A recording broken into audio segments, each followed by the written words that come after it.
Hello, weary traveler. Come, sit by my fire. The night is long, and the stars above hold many secrets. I am the lonely night, and tonight I shall share with you an account about the harsh and humbling truth of how food was gathered, prepared, and endured in the Middle Ages, a time when hunger was a daily companion, and every bite told a story of toil, class, and survival. Close your eyes, if you will, and let your mind drift back with me. Back to a time when the world was simpler, yet far more perilous. When a man's word was his bond, and steel sang its deadly song under the morning sun. But before we begin, tell me, fellow wanderer, from what distant land do you listen, and what time does your clock strike as my account reaches you? It brings me comfort to know when and where my voice is heard. I recall the fields of my youth, not vast golden seas of grain, but patchwork plots battered by wind and doubt. Barley and rye were the soul of the soil, though their harvests came small and grudging.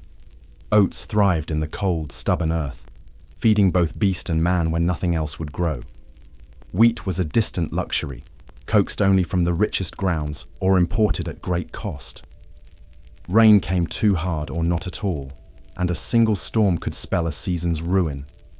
The earth gave sparingly, and each meal reminded us of its stingy grace. Those who broke their backs behind the plough knew that nature played no favorites. One could labor from frost to dusk and still reap barely enough to fill a sack. Tools were simple: wooden ploughs, oxen yoked in patience, hands calloused into leather.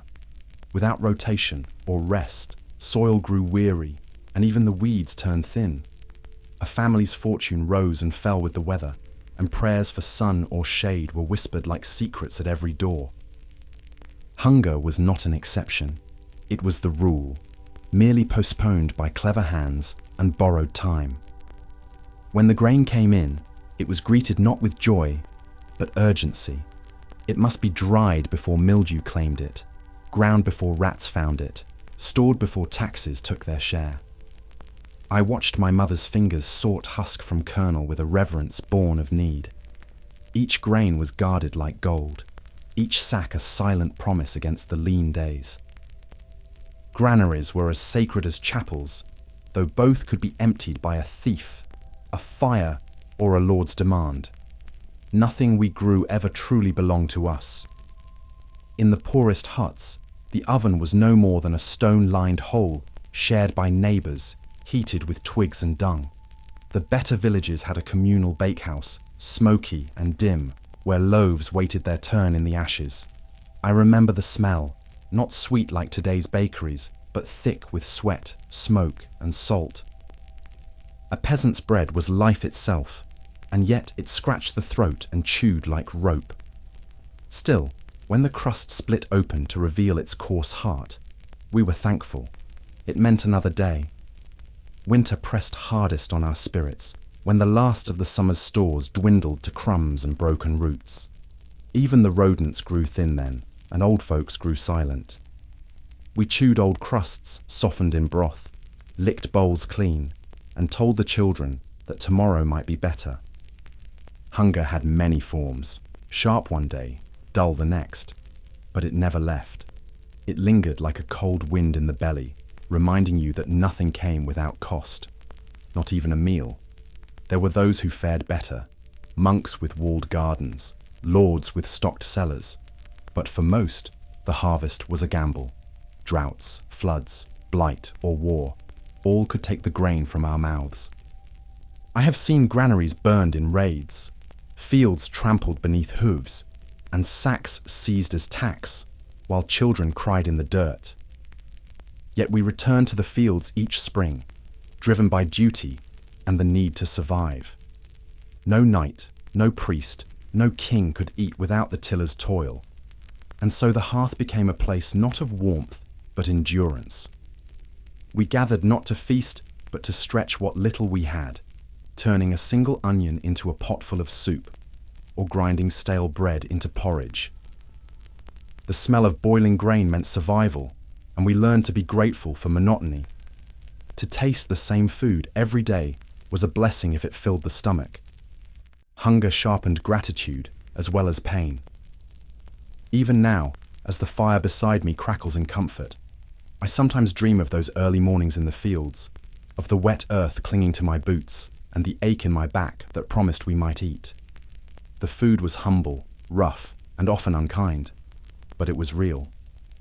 It bore the weight of every calloused hand, every prayer beneath the open sky, and it was enough to carry us forward. I remember the colour of bread before I ever knew the word for hunger. The Lord's table shone with soft white loaves, fine and sweet, while ours crumbled dark and dense with every bite. That pale bread, manchi they called it, was sifted from the heart of wheat, a luxury few would ever touch. For the rest of us, bread bore the weight of what was left behind, bran, husk, and the dust of grinding stones. It filled the belly, yes, but it never delighted it. We chewed as one chews through labour. Bread told you who you were. Its shade marked your place as surely as your accent or the clothes on your back. White bread belonged to bishops and barons, served with salted meats and soft cheeses in silver dishes. Ours came flat and black, often baked on ashes, its roughness sometimes cut with peas, acorns, or even bark when the grain ran thin. The more hunger stalked a village, the more inventive the loaf became, and the more painful it was to swallow. Some would soak it to make it pass easier. Others rubbed it with garlic or herbs to hide the bitterness. In the worst years, when the fields gave nothing and the miller shook his head, the bread turned deadly. Ergot fungus, invisible to the eye, crept into rye and poisoned entire families. I once saw a child seized by fever and spasms, her arms like twisted twine, her mother weeping as the priest muttered helpless prayers. They said it was God's punishment, but it came from bread. There were laws, of course. Bakers' guilds watched the weight, kings set the price, but such rules meant little when the stomach cried out. I've seen men whipped for short loaves, fined for flour mixed with chalk, imprisoned for overcharging the poor. Still, each day the ovens smoked, and each day the lines returned. Bread could not be refused. It was too near to life itself. Even the worst slice was a tether to the world. Once, in a lord's kitchen, I glimpsed a platter stacked high with golden rolls, soft as clouds. They gave them to hounds, those spoiled beasts, while the scullery maid pocketed crusts for her starving kin. The baker there worked with the finest flour, sifted thrice, kneaded long, shaped with care. It was not skill that separated his loaves from ours. It was access. A peasant could knead with equal love, but love alone does not whiten the flour. In the monastery, the bread was plain, but fair. The monks divided it without question, and though it was coarse, it filled us without shame. I broke fast once in an abbey after a siege, and I still remember the heat of that loaf in my hand, the way it steamed in the chill air. It tasted of mercy. Rare was the bread that offered both strength and dignity. Too often, it offered only survival. Children grew up gnawing crusts like bones, their teeth worn smooth by the time they reached 20 winters. A good baker was valued like a blacksmith, for his art turned dust into endurance. Yet even he could not spin white bread from straw. In times of hardship, he too worked with what little the land gave, and always the smell of baking travelled through the streets like a kind of cruel hope. When I take bread now, I think first of those who could not, of the mothers who lied to their children, I've already eaten, and the old men who gave their share to babes with hollow cheeks. Bread held more than flour, it held sacrifice. And though it was rough, burnt and bitter, it bound us to one another. Not in luxury, but in the quiet oath of survival. There was a pot that never left the fire, blackened from years of use, its sides crusted with the memory of countless meals.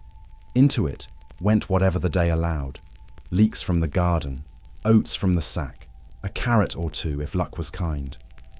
This was our pottage, humble and eternal, simmering from sun-up to sundown like a prayer in steam. It asked for little and gave just enough. Each spoonful reminded us of how thin the line was between warmth and want. I watched my mother stir it with slow care, her wooden spoon tracing circles of habit and hope. She would whisper to herself, not from madness, but rhythm, stirring words to match the stirring pot. Often there was no meat, only the memory of bones boiled once before. Turnips took the place of anything sweet, and sometimes we thickened the broth with yesterday's crusts or foraged nettles. Hunger teaches invention, and pottage was its most faithful disciple. Children learned early to recognize the smell of the pot, whether it promised something richer or whether it was just hot water and wishful thinking. We gathered close when the scent was strong and drifted off when it smelled of nothing. A thicker stew meant celebration. A thin broth meant another day endured. We never questioned the sameness. It was routine, and routine was safety. Only the dead ate nothing at all. In some homes, herbs from the hedgerow gave flavour, sorrel, sage, or wild garlic if the season allowed.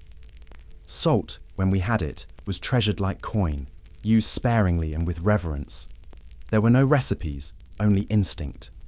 The eldest women held the knowledge in their fingers, knowing how long to boil a root before it surrendered its bitterness.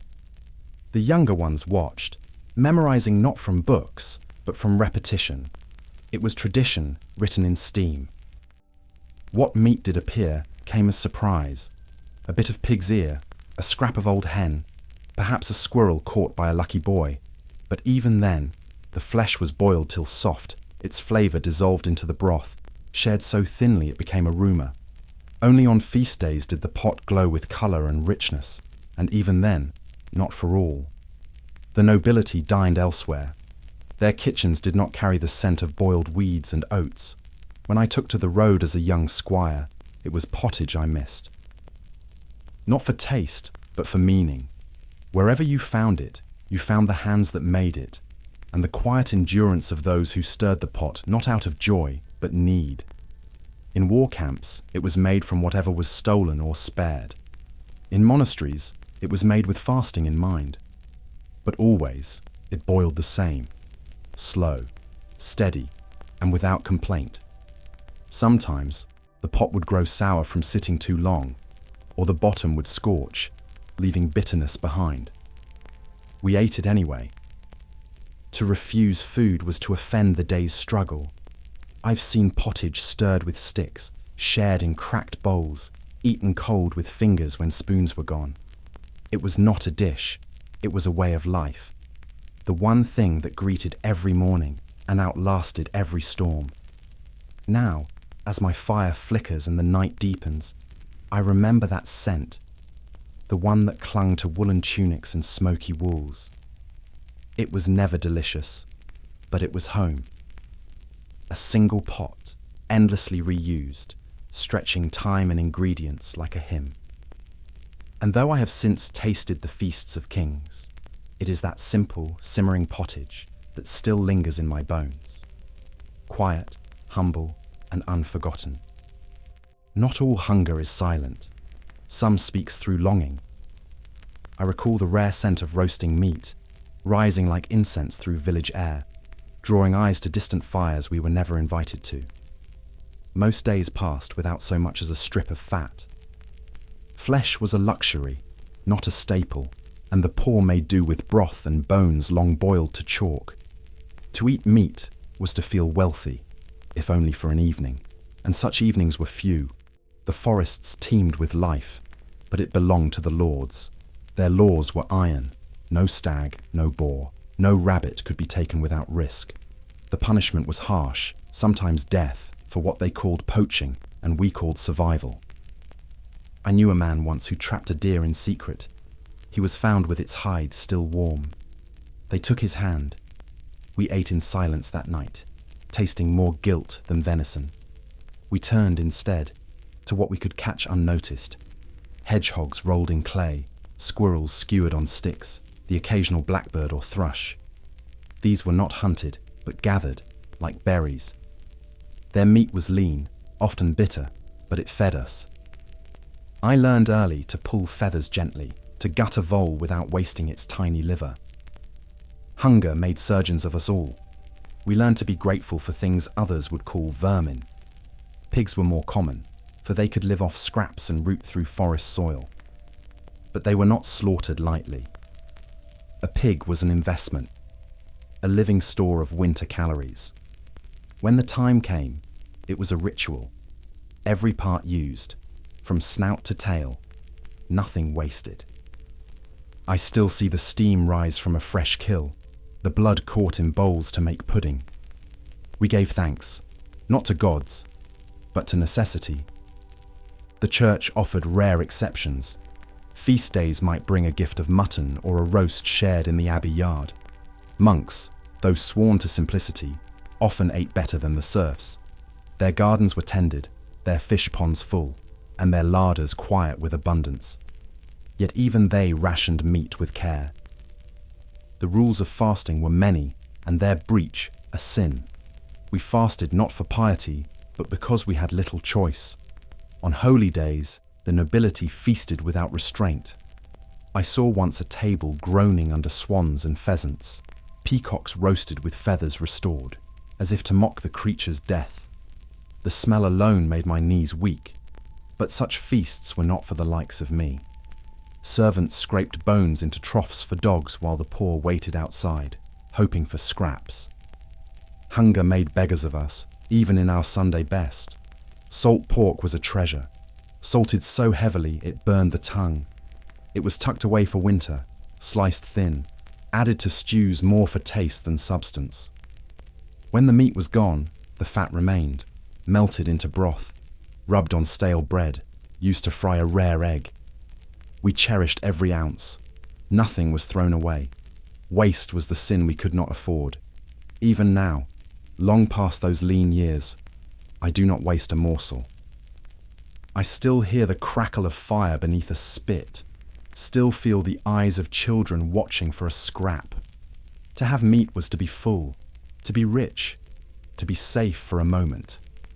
And yet, for most of us, meat belonged to another world, one fenced off by law, distance, and class. Ours was a table of roots and grains with meat as memory. Preservation was not a choice, it was a demand made by time. Winters came long and cruel, and the harvest, however generous, could never last untouched. We learned to alter the food before the seasons altered us. Salt, smoke, and sourness became our guardians, though not without cost. I can still taste the sting of salted herring, the acrid kiss of cabbage left too long to ferment. It was food made bitter to fight decay. Salt was dearer than silver in many places. Not all lands had access to it, and where it was scarce, it was hoarded like coin. We packed fish into barrels, layer upon layer of brine, until the wood itself seemed to weep. The meat emerged grey, rigid, and sharp on the tongue, but it filled the belly and kept sickness at bay. A good salt-cured ham might feed a family through January if rationed like medicine. Smoke was the poor man's vault. We hung meats in rafters, above hearths where the fire never slept. The air grew thick with it, and the timbers blackened over the years. Bacon curled like old parchment, and sausages shriveled into stone-like coils. I've broken teeth on a piece of smoked goose, too long forgotten in a corner. But it was food, and that was all that mattered. Smoke preserved not just meat, but hope. Souring came through nature's own hand. We buried jars in the earth, let milk turn of its own accord, watched cabbages transform in their own juices. It was a slow alchemy, born of trust and patience. Pickled onions, sour butter, vinegar-soaked beets. These were our tangy lifelines when nothing fresh could be found. The flavor was often harsh, but sharpness was a price worth paying for survival. The tongue adjusted. It had to. The body suffered, though, in ways we didn't always understand. Too much salt swelled the joints, dried the mouth, left the heart beating oddly in the night. We drank more ale to chase it down, which brought its own troubles. Children grew used to the taste early, and their small bodies bore it without complaint. But the elders, they felt it most. Each winter a little heavier, each spring a little slower to wake.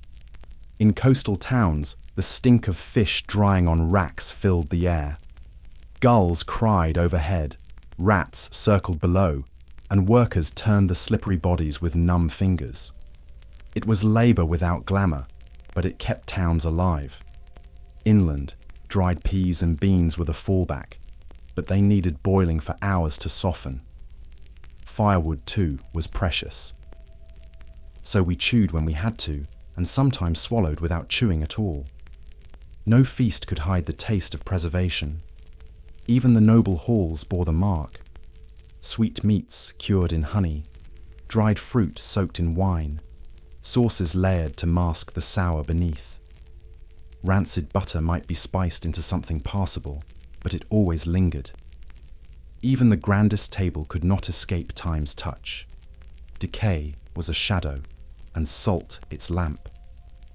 When I pass a cellar now, cool and dry, I remember the damp caves of my youth, lined with casks, crusted pots, and pungent jars.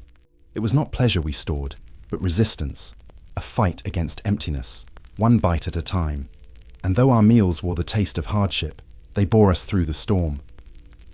We were preserved too, by salt, by smoke, by sour, and by the will to see another season. The calendar was carved not just by time, but by faith.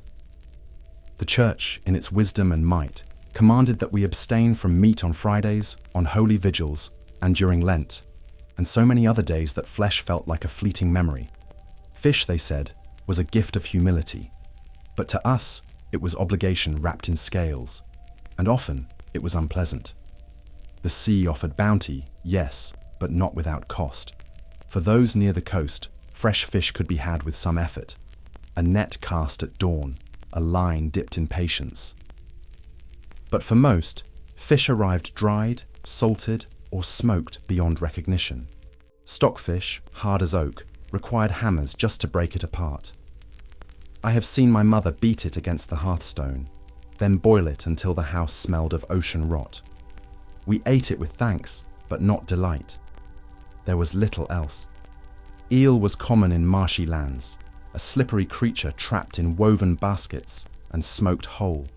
Its flesh was rich, gelatinous, and to some, revolting. Yet it kept well, and its fat nourished. In wealthier kitchens, eel pie was made, sometimes encased in a crust so thick it seemed more armor than pastry. We, of course, had no such flour to spare. When eel graced our pot, it came alone, and rarely. Inland, pond fish filled the gap. Carp, perch, and tench, raised in controlled pools by monks or lords. These were not wild, but managed, a quiet wealth hidden behind abbey walls. Monasteries fed themselves well even in fasting, their ponds teeming beneath the lily pads. For the poor, catching such fish uninvited meant trouble, but hunger is bold, and many dared. Some were caught, some simply vanished downstream. The Church's laws were strict. Even beaver was deemed fish for its aquatic life. Its tail, said to be scaly, earned it place on fast day tables. I never tasted it, but heard it was oily and strange. Rules bent to appetite, and appetite bent to rules. It was a dance between survival and sanctity, each trying to outwit the other without speaking its name aloud. We nodded at priests and cursed the law in whispers. I remember a winter when fish was all we had, dried and smoked until every meal seemed the same. Even the dog turned its nose away by week's end. We boiled the same trout twice, added onions to hide the brine, and prayed for meat that never came. Children cried for chicken and received cod. I learned then that obedience could be chewed, but never savoured.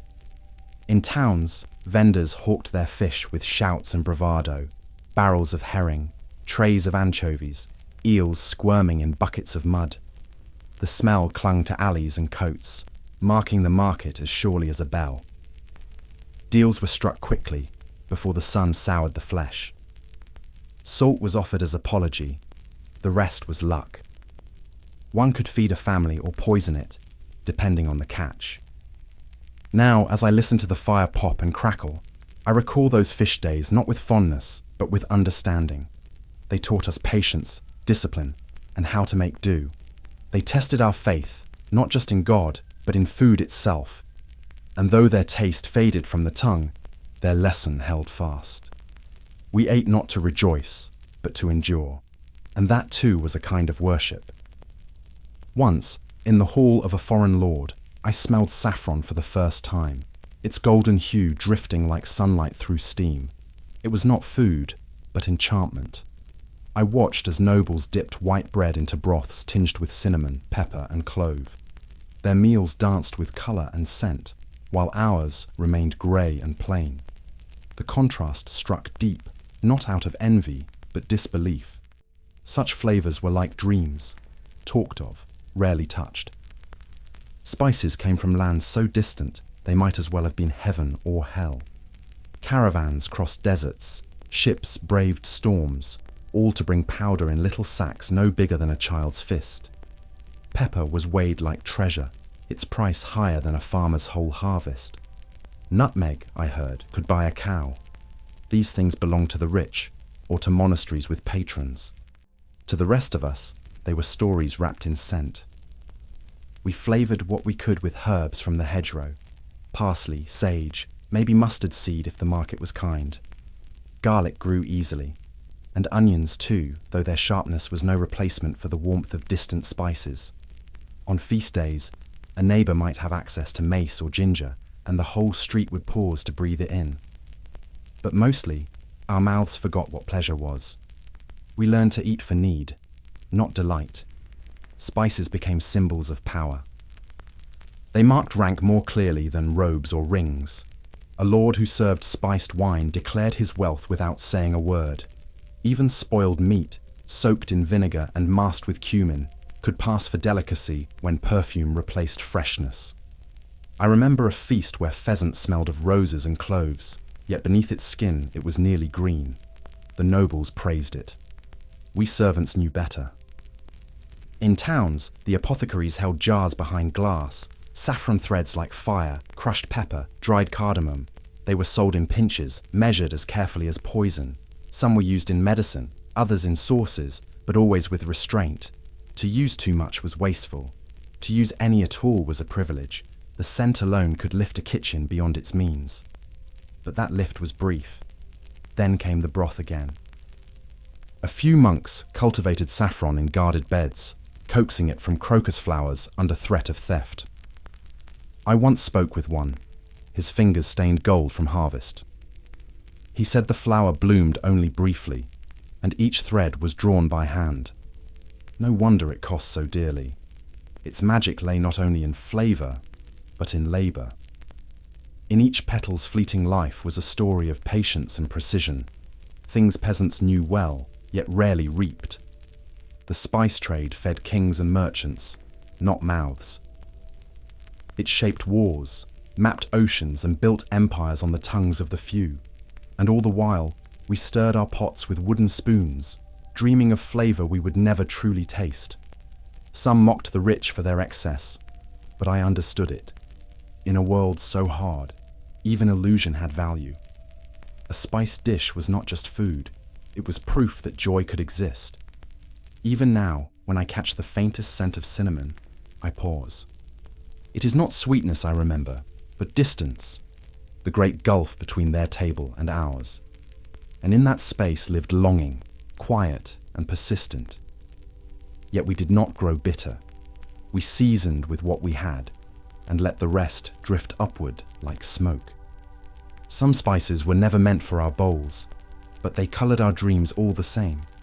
Water, though abundant, was feared, not for its presence, but for what lay hidden within. Wells could sour, rivers carried waste, and still ponds turned deadly in the heat.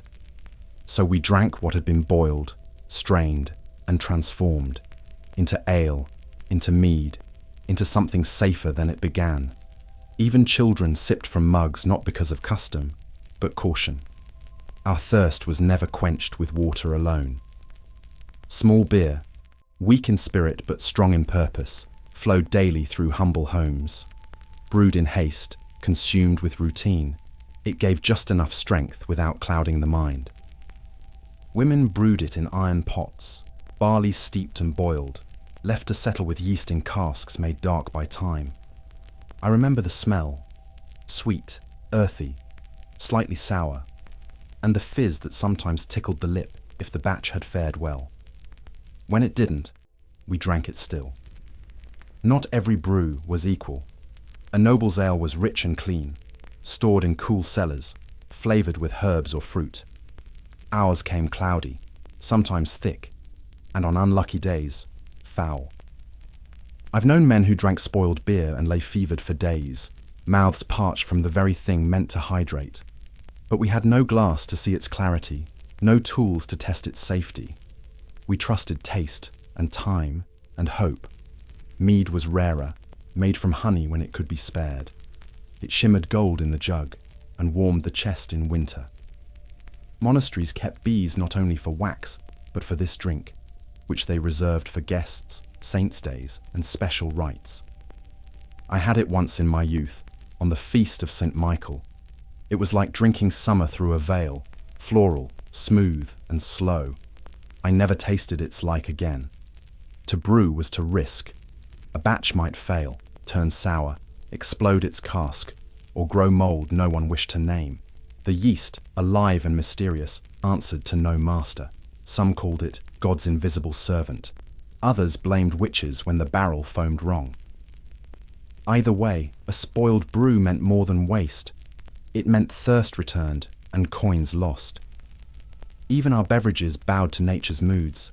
Alehouses dotted the roads, dim and rough, where travellers gathered not for comfort, but for necessity.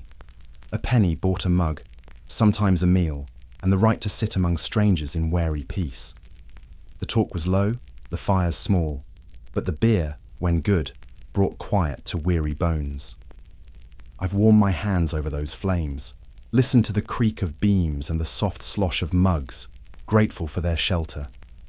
Brewing was often women's work, passed from mother to daughter like any craft of survival.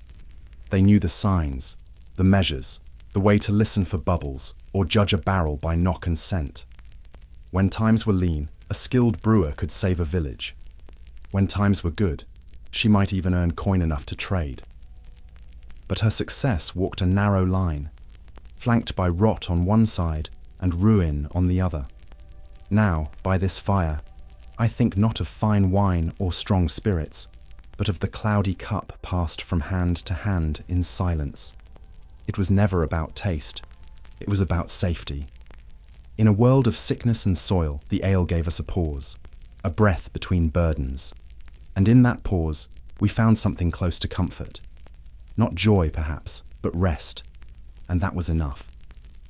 Milk came warm from the udder, sweet for a moment, then turning fast as the sun climbed. Without ice, without bottles, it was a race against time. We drank it fresh if we could, though many found their stomachs turned by the richness. A child might lap it with delight, but for adults it was often reserved for cheese or butter. Raw and quick to spoil, it was as fragile as breath in frost. And when it soured, there was no fixing it, only repurposing. Cheese gave the milk a second life. It could last longer, travel farther, feed more, but it was no soft delight. Ours came hard, sharp, often gritty, sometimes full of tiny worms when aged too long or stored in damp cellars. Still, we sliced it, crumbled it into pottage, traded it for eggs or herbs. Cheese was stubborn food, forged by time and touch. Even the bad wheels were eaten, regretfully, but completely. Butter was more fickle still. Churned by hand, often in wooden barrels passed down generations, it was pale and thick, turning rancid if not salted heavily or kept cool. The wealthy flavoured theirs with herbs and spread it on soft bread. Ours came coarse, sometimes sour, sometimes flecked with bits of churned wood. Still, it softened the crust, added fat to soups, helped fry what little meat we had. It was not luxury, but tool. In warm months, milk turned fast. I've seen a pail curdle before it reached the doorstep. Cats and flies fought for the spilled drops, and the smell lingered long. Some mixed it with vinegar to create soft curds. Others boiled it with nettles to form crude clumps. Nothing was wasted, not even the whey. It went to pigs or into bread dough. Every drop had purpose, even when its taste betrayed it. Illness came too. We didn't know the word for bacteria, but we knew what happened when milk was wrong. Bellies swelled, fevers rose, children cried out in their sleep. Some said it was the cow's fault. Ill-tempered beasts fed on bad grass. Others blamed witches or cursed wells, or the butter that refused to churn no matter how long you beat it. We searched for answers in the wrong places, because the truth was hidden from all.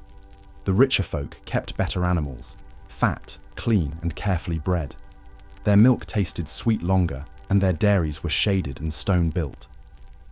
The rest of us made do with skinny cows and luck. Goats helped some. They required less, gave less, but their milk was more forgiving. Sharp, yes, but it kept better and made a firmer cheese. In some places, it was goat or nothing, and that too became tradition. I once knew a dairymaid with a gift for separating cream, with nothing but a wooden spoon and patience. Her butter was golden, her cheese firm, her hands always chilled by the work. She said the secret was rhythm. I believed her. In the churn and press and strain of it all, there was music, a steady labour that fed both body and soul, if only barely. Now, in this quiet hour, I remember those mornings when the milk steamed in the chill air, promising nourishment if we moved fast and wisely. We did not trust it, but we relied on it. And in that tension lived much of our life, fragile, fleeting, and fiercely tended. Dairy was never easy, never safe, but always needed. Like hope itself, it had to be handled with care. Some called it the famine moon, that late stretch of winter when stores thinned and the earth offered nothing but silence. We knew it well. It came after Candlemas, when the salted meat was mostly gone, the root cellar nearly bare, and the snow still deep. Fields slept under frost, animals grew gaunt, and fires burned lower to save wood. Hunger was not just a moment, it returned each year, steady as the stars. We did not welcome it, but we braced for it. In those days, even the strong moved slower. Tools hung untouched. Voices dropped to whispers. We chewed slowly, not from courtesy, but from calculation. How long could a single onion be stretched? Could we make broth from bones already boiled twice? We did. And when that failed, we searched the woods, the hedges, the earth itself. We foraged, because there was nothing left to take. Nettles, bitter and stinging, became soup. Dandelion roots were roasted, pounded into bitter flour. Tree bark was scraped, dried, ground into dust, and added to porridge. I've gnawed leather thongs boiled soft, just to quiet the gnawing in my gut. These were not tales, these were meals, and each one held a story of someone trying to keep a child alive one more night. Not all survived. The weeks slipped away quietly, their breath fading like smoke through thatched roofs. Mothers fed children and lied of their own hunger. I've seen men fight over mouldy bread, their dignity already starved to death, and when the frost lifted and green returned, we buried the cost with no fanfare.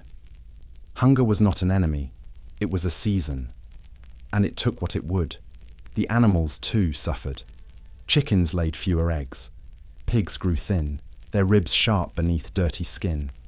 No one slaughtered in the lean months unless they had no choice. The meat would be poor, the fat scarce, the loss long-lasting. We waited, hoped, and sometimes fasted by firelight, listening to our own bellies protest in the stillness. No prayer could fill them, but we prayed all the same. I remember one spring when the thaw came late. The village nearly vanished that year. We watched the snow drip from branches with desperation. Every puddle was a promise. The first shoots of green were eaten raw.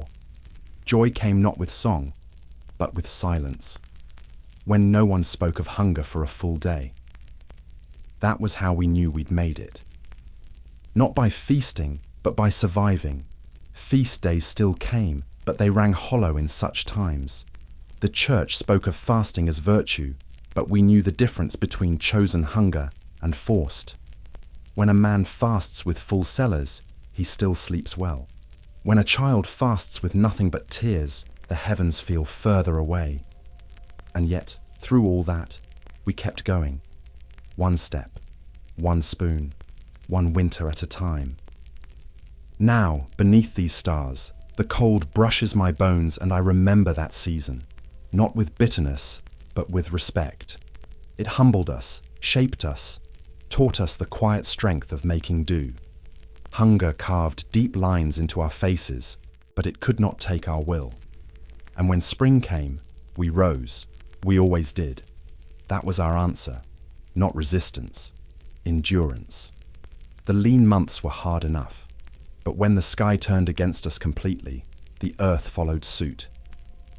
I lived through the Great Hunger, 1315, the year the rains would not stop. Crops drowned before they could ripen. Mills stood still, their wheels heavy with mud. What grain remained was soaked and sprouting, unfit even for beasts. And the beasts too grew thin, then vanished. Hunger had come before, but not like this. Not so wide, not so cruel. Markets closed early, stalls stood bare, and the bakers, those who still had flour, guarded their doors with clubs. Bread prices doubled, then tripled. A single loaf could cost a day's labor, and still the line stretched down the lane. I watched men weep when told no bread remained, their hands empty, their eyes gone hollow. We were not starving in secret. It was a public unraveling, visible in every street, every face, every grave. Some turned to theft, others to barter, shirts for cheese, boots for barley. I saw a woman trade her wedding ring for a bag of oats. She did not hesitate. Nobles grew nervous, but still they dined. I once delivered firewood to a manor during that famine. Their dogs ate better than most children. Injustice was not new, but in those days it grew unbearable. Even the priests began to speak with trembling voices. Granaries were stormed. I saw it myself in York, men breaking doors with stones, women scooping grain into skirts. The guards came late, and when they struck hard. Blood mixed with flour on the cobbles. Later, they claimed it was sedition. But hunger makes no politics. It simply demands. And when a man sees his child with a belly bloated from emptiness, no law will hold him back. In the worst weeks, we ate grass, not figuratively, cooked down into paste with water and salt, spread on bark or stone. Some chewed moss, others boiled shoe leather into soup. A man near Lincoln baked cakes of clay, tricking his stomach into silence. He died soon after. Some whispered of darker meals, flesh not from beasts, but I will not speak of that. Whether true or rumour, the fear alone was enough to poison the soul. Those who died were not only the weakest. Strong men fell from exhaustion, their strength having no food to cling to. The young perished quietly, often without warning. I held a child once, her lips blue, her limbs light as feathers. She had no name. Her mother had lost the strength to give one. We buried them both beneath a hedgerow. There was no wood left for coffins. The trees had been burned to boil roots. The hunger passed, as all things do, but it left behind a silence in the land, as if even the birds had forgotten how to sing. Fields eventually dried. Seeds were planted again. But we had changed. We no longer trusted the seasons. We watched the sky with suspicion. And when the stores filled once more, we guarded them not just with locks, but with fear. Now, as I sit by this fire, the wind cool and steady, I remember that year, not with anger, but with sorrow. We were not wronged by a single man, nor saved by one. Nature turned her back, and we had no choice but to face her teeth. Yet even in that dark, we lit small flames, of sharing, of resistance, of love stronger than bread. And it is those flames I carry still. There were years when the bread turned against us. It looked no different, dark, coarse, streaked with bran, but it carried something hidden. The rye, so common in poor fields, was prone to a sickness we did not understand. It came with wet summers and careless storage, creeping into grain like a thief in the night. When baked into loaves, it brought more than nourishment. It brought madness, and we called it St. Anthony's fire. It began with a tingling in the fingers, then burning in the feet, as if coals had been sewn beneath the skin. Some lost limbs, blackened and brittle, falling away without blood. Others cried of demons in their sleep, clawing at walls, seeing flames in candlelight where there were none. I saw a boy leap from a roof, certain he had wings. He did not. His cries still echo behind my ribs. No one knew the cause. Some blamed witches, others the wrath of heaven. Pilgrims walked barefoot to shrines praying for deliverance. Monks in black robes gathered the sick, treating them with ointments and herbs, but little helped. The pain was too strange, the visions too fierce. The disease took body and mind alike, leaving survivors haunted and half themselves.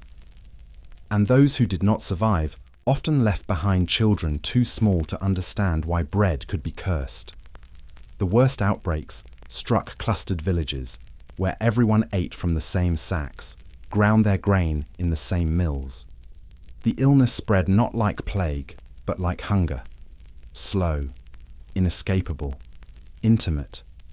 Some families fled, taking only oats or barley with them. Others stayed, believing the suffering was sent for their sins. It was a time of whispers, of fear in every crust. In some monasteries, the afflicted were cared for by the Order of St. Anthony. Their symbol was the Tau cross, their halls quiet and dim, filled with moaning. I visited once, delivering firewood. A young girl lay in a corner, her limbs twisted, her skin peeling as if from flame. She asked me if I was real. I did not know how to answer. In that place, reality had edges that shifted like smoke. The richer manners suffered less. They ate wheaten bread, pure and pale, safe from the spores that clung to rye. Their granaries were dry, their bakers careful. And so, once again, the poor bore the brunt. Suffering chose its path not by virtue, but by hunger's shadow. I have heard it said that those who have choices rarely call them miracles. But for us, untainted bread was a kind of salvation. In time, the rye fields recovered. Knowledge spread, slowly, uncertainly, that bad grain should be burned, not baked. Still, in times of desperation, old habits returned. We ate what we had. We always did, and sometimes the fire returned with it. Not from hearths, but from veins, from within. A fire no water could quench. Tonight, I break a piece of bread beside my fire, and I remember. I remember the taste of fear behind every chew, the stories that wrapped around a simple loaf like invisible chains. And I give thanks, not for plenty, but for safety, for the unseen enemy that passed me by, and for the memory that keeps me watchful still. Cooking, in my youth, was an act of endurance, not of skill alone, but of patience, burns, and smoke. There were no stoves with dials, no ovens with doors, just a hearth, open, hungry, and temperamental. We cooked over flames that answered only to wind and wood, and every meal bore the mark of fire's stubborn will. Iron pots hung from chains, suspended above the coals, swinging gently as we stirred. Some kitchens had hooks, others used simple tripods or rested pots directly on embers. Soot coated everything, the walls, the beams, even our skin. Food tasted of ash more often than spice, but the soot was not our enemy. It was our seasoning, whether we wished it or not. There were no chimneys in many homes. The smoke drifted where it pleased, pooling in corners or escaping through thatch. Eyes stung constantly. I remember wiping tears as I stirred porridge, not from sorrow, but from the haze that filled every breath. Children coughed in their sleep. Old folk sat with red eyes and blackened lungs, their voices wheezing like bellows. Burns were part of the ritual, arms marked by boiling fat, hands blistered from dropped lids, legs seared by stray embers. We wrapped rags around them, soothed them with cold water, and continued.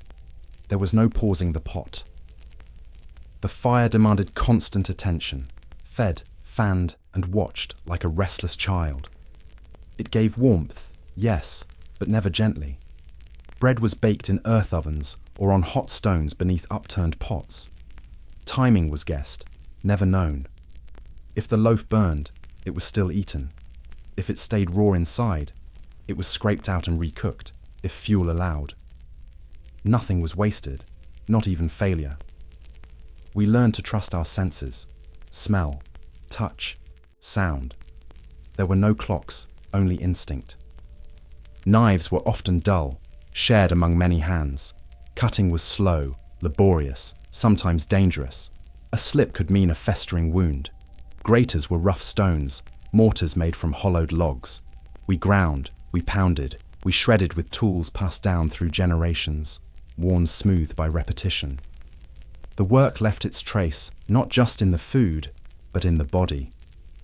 In noble houses, the kitchens were larger, the tools finer, but chaos still ruled. Dozens of hands worked under pressure, flames flaring, spits turning whole animals. Yet even there, mistakes were common. Sauces curdled, meat spoiled, fires flared too hot. The illusion of refinement masked the same struggle: control over an unruly element. Fire showed no deference to wealth. Now, as I sit beside this quiet flame, I think of those smoke-filled rooms, the dance of wood and iron, the skill carved by necessity. We made meals not with ease, but with grit. And in doing so, we forged more than food. We forged resilience. The fire was never tamed, but we learned to stand close without fear. And that was enough. When people imagine the tables of kings and lords, they see only splendor: roasted swans with gilded beaks, pies shaped like towers, meats glazed and dripping with honey. And such things did exist. I served in those halls, carried platters too heavy for one hand, watched fountains of wine spill into silver cups.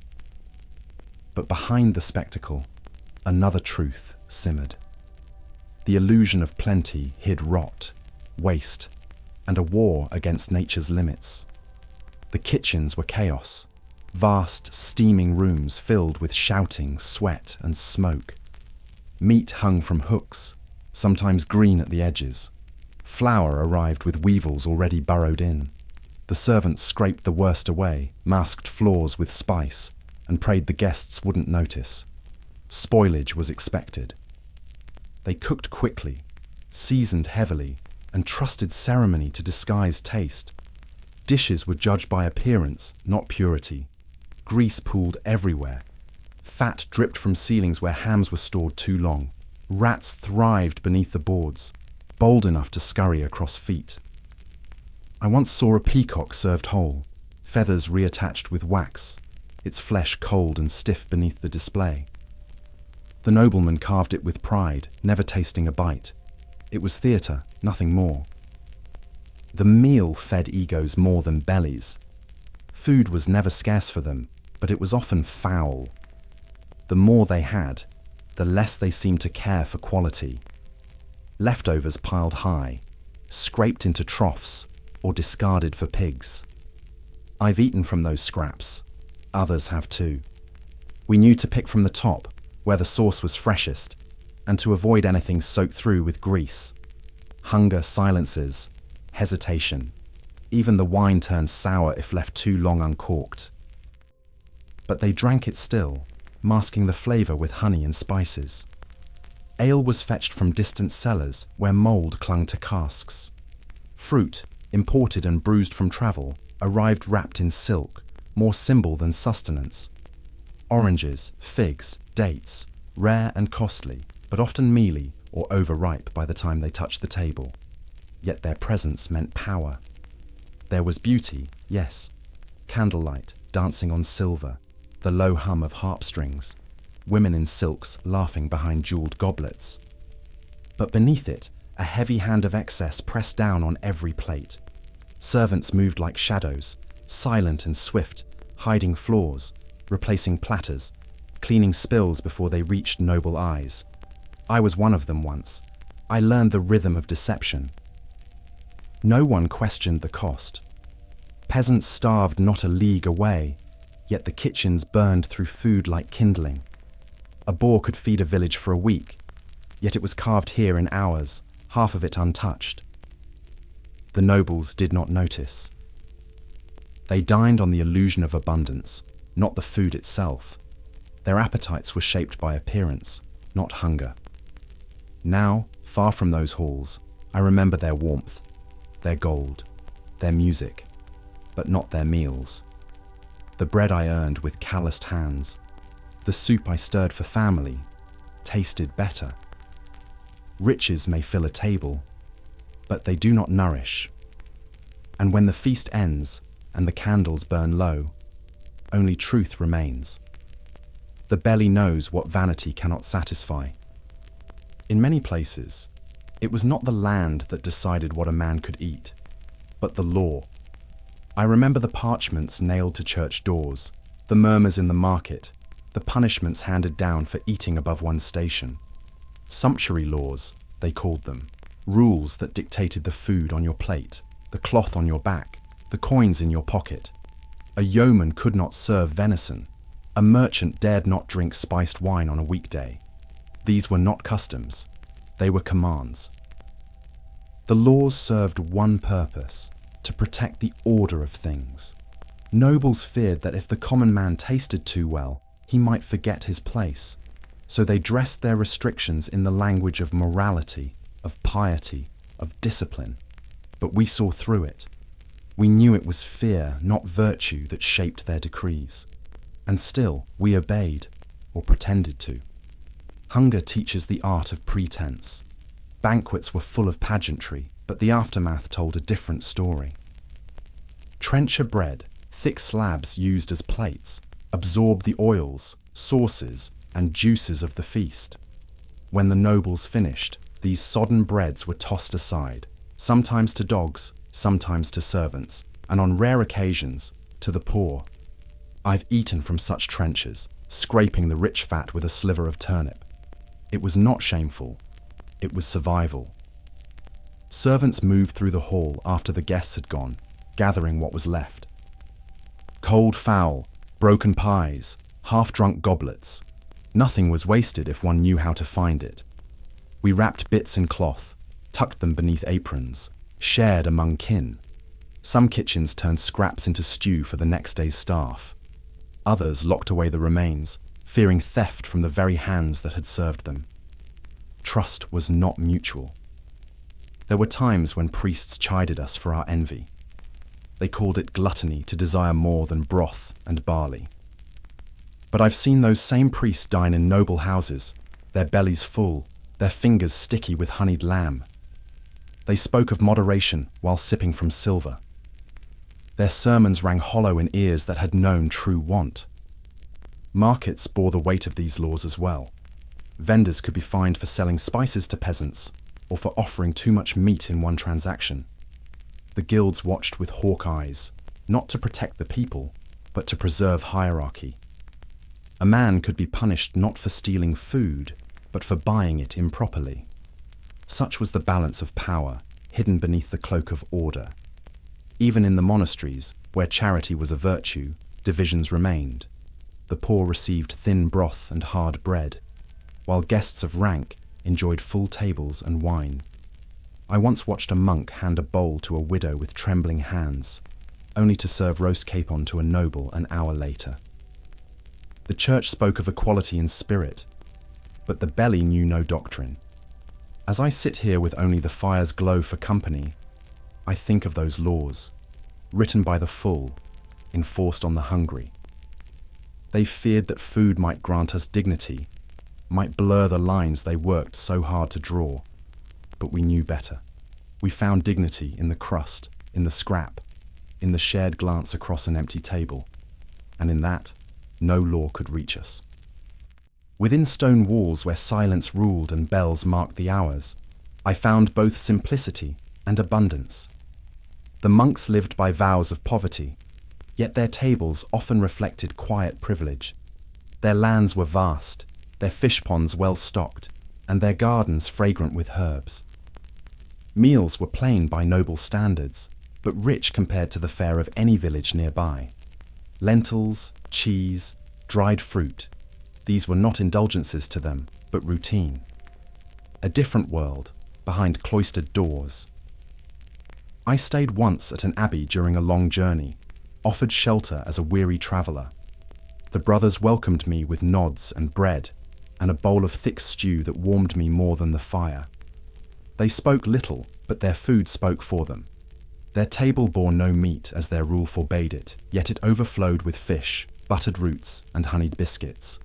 Their fasting days would have been feasts elsewhere. Fish was their loophole. The rule of St. Benedict forbade flesh, but the Church, generous in its categorizing, deemed aquatic creatures fair game. Eels, trout, carp.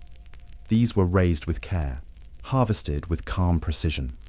Monasteries became masters of aquatic farming. I once helped drain a pond at Michaelmas and watched as barrels filled with flapping silver life. That night, the meal needed no words. Their vineyards told another story. Rows of vines ripened under gentle hands, tended not for profit, but for ritual. Wine, they said, was sacred, a part of the Mass.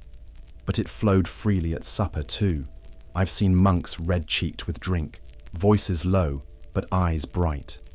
They did not boast, but they indulged, in quiet and in rhythm.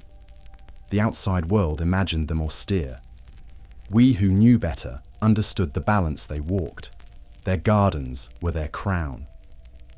Parsley, thyme, leeks, onions, and herbs I could not name filled walled plots with order and colour. What they lacked in meat, they made up for in flavour. Broths were rich, breads were soft, and dried fruit hung from beams like ornaments.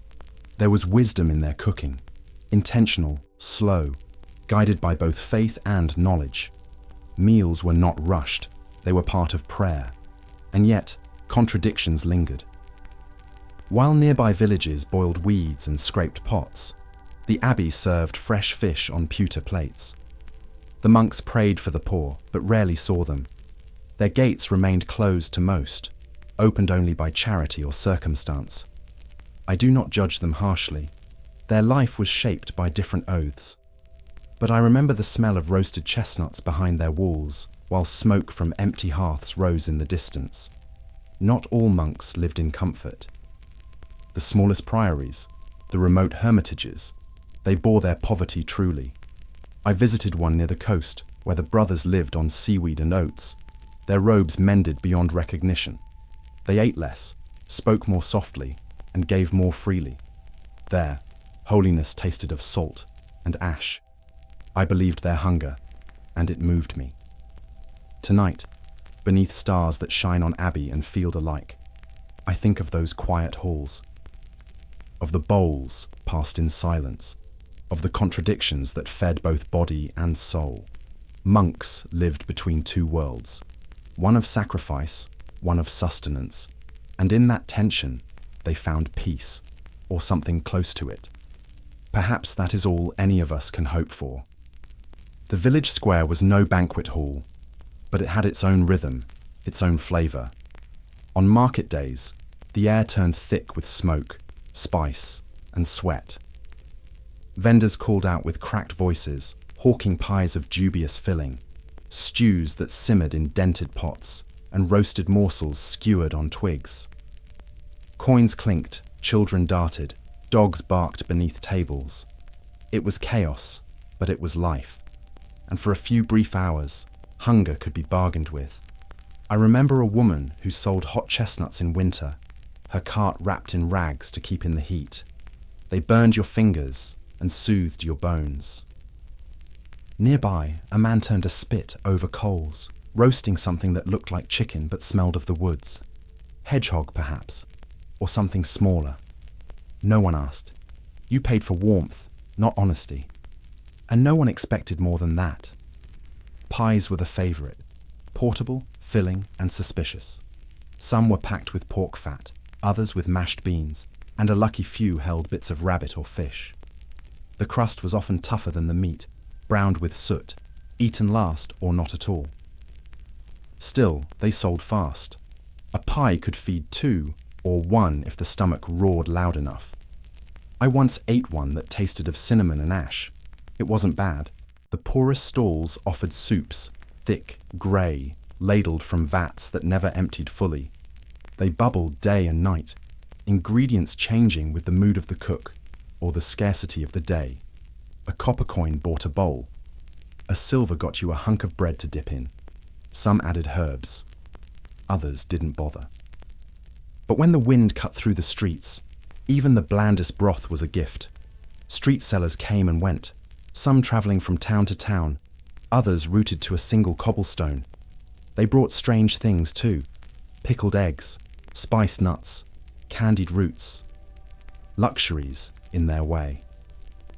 I saw a boy once offer a carved spoon in exchange for a honeyed fig. The vendor laughed and took the deal. Hunger made trades that gold could not. At times, the smells were stronger than the food itself. You'd walk past stalls filled with onions frying in tallow, meat sizzling on stone, and feel full from scent alone. But the illusion faded quickly. Biting into reality was often disappointing. Still, people returned. Hope is a stubborn hunger, and sometimes just the act of holding food was enough to quiet the ache inside. Guilds tried to control the stalls, regulating weights, forbidding certain wares. But the streets had their own laws. A good cook was respected, a clean stall remembered. But there were no guarantees. I've seen a pie man beaten for selling spoiled meat, and another praised for a stew thick enough to stand a spoon in. The rules were written in steam and ash, enforced by coin and taste.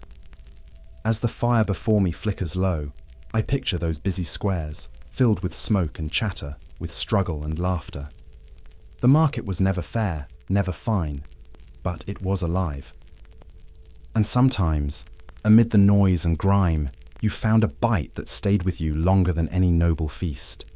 A reminder that survival too can be flavoured with joy, even if only for a moment.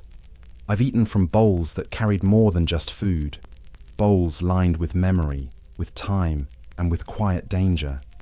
Pewter plates, lead-glazed pottery, iron pots chipped from years of fire and ash.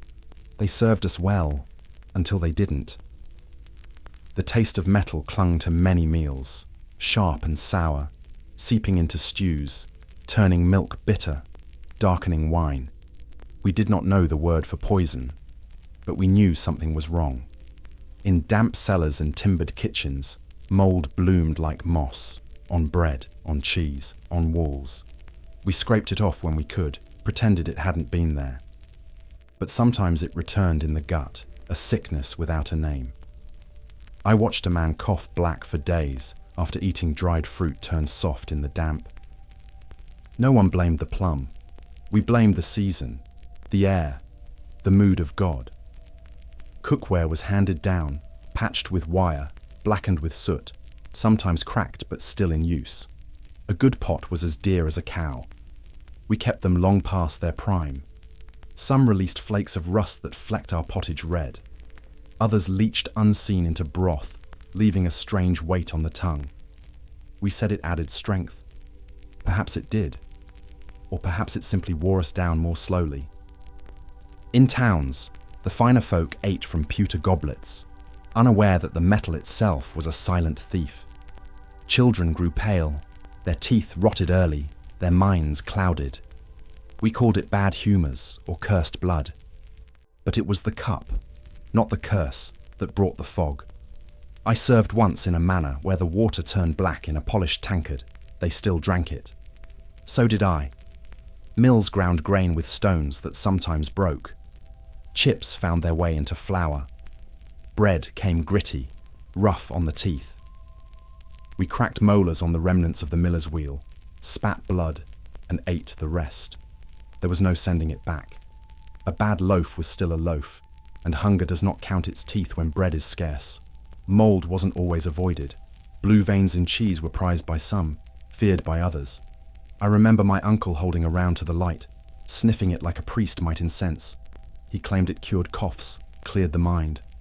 My aunt called him a fool and buried the rest. Between medicine and rot, the line was thin, and many of us walked it daily.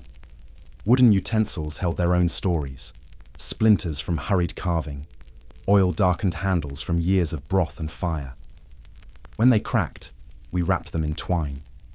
When they burned, we sharpened what was left. The taste of pine or ash came not from seasoning, but from necessity. Our mouths learned to navigate the grain of wood and the sharpness of steel. Here by the fire, with a clean cup in hand and air dry around me, I think back to those meals tainted by time and the tools that bore them. They fed us, yes, but they also marked us, slowly, silently. In every bite was a trace of the world we lived in, mouldy, metallic, flawed. And still, we ate. Because we had to. Because we always would. The gardens behind most cottages were small and stubborn. They did not burst with bounty like the nobles' lands or the monks' cloisters. They clung to life, scraped from soil often too thin, or shaded for true abundance. And so, we grew what we could. Parsley, sage, thyme, garlic if we were lucky. These were not meals on their own, but whispers of flavour meant to wake the weary broth. We leaned on herbs not for luxury, but for illusion. True vegetables, as you know them, were fewer and harsher. Carrots, pale and thin, lacked the orange warmth of modern fields. They were white or purple, stringy when raw, soft when boiled, but rarely sweet. Cabbage grew tough, its leaves like leather, needing hours to soften in stew. Turnips were most common, but no one welcomed them. They filled the pot, but emptied the spirit. Bitter, watery, stubborn, more burden than blessing. Peas, when dried, served well in winter, though they gave more wind than warmth. Beans were better, if you had the land to spare. But they took time, patience, and a good fence to keep the deer away. Onions and leeks grew best, and we cherished them. Their smell alone gave hope to an empty pot. I remember many nights when we had nothing but hot water and an onion's ghost. And still, we called it soup. The rich ate differently. They imported greens, prized artichokes, delicate herbs from distant lands. I once saw a table garnished with violets, not to eat, but to admire. Their gardens were walled, manicured, weeded by servants who'd never tasted the harvest. They didn't need their herbs to work miracles. They had meat, fat, fruit. Flavor for them was a game. For us, it was survival. Some herbs held more than taste. They held belief. Rue, wormwood, and horehound were brewed into teas for fevers and coughs. My grandmother swore by a poultice of mashed sage and salt for infected cuts. We trusted in what the land gave and what the old hands remembered. Whether it cured or comforted hardly mattered. It made us feel less helpless. That, in itself, was a kind of healing. There were times we gathered wild greens from hedgerows, nettles, sorrel, dandelion. They were bitter, but they kept us going. We boiled the sting from nettles and stirred them into pottage. It was not pleasant, but it was something. Children learned which leaves burned the tongue and which calmed the stomach. There was knowledge in those weeds, passed not in books, but through burnt fingers and watched mouths. In seasons of plenty, we dried what we could, tying herbs in bundles to hang from beams. Their scent mingled with smoke and sweat, a quiet presence above our heads. A handful of mint could lift a stale broth. A few sprigs of thyme might mask the age of an old stew. These were small victories, but they mattered. In a world of sameness, a different smell could brighten the day. As I sit here tonight, the fire low and the air thick with pine, I think of those simple herbs, softened in the pot, crumbled in the hand, grown in stubborn soil. They were never meant to satisfy, but they softened the blow. They reminded us that taste, though fleeting, was not only for the rich. Even in scarcity, we found ways to add a hint of life. And sometimes, that was enough. Sweetness, in our time, was not a daily pleasure. It was a rarity, seasonal, sacred, and fiercely treasured. Honey was the first and finest, gathered from hives hidden in woods or tended in careful wicker skeps behind monastic walls. A spoonful could mend spirits, coat wounds, or bless bread. When it flowed, it gilded the poorest meal with something close to joy. But it was not often, and never enough. Cane sugar came from faraway lands, brought by traders who risked storm and sword. It was white, fine, and costly beyond reason, worth more than most could dream to pay. I saw it only once as a boy, in a glass jar held by a noble's cook. He used it not to feed, but to impress, dusting cakes with such extravagance that servants whispered of it for weeks. It was not food, it was spectacle. On feast days, a merchant might offer candied almonds or sugared violets, wrapped in cloth and priced like gems. They were not bought to eat, but to show.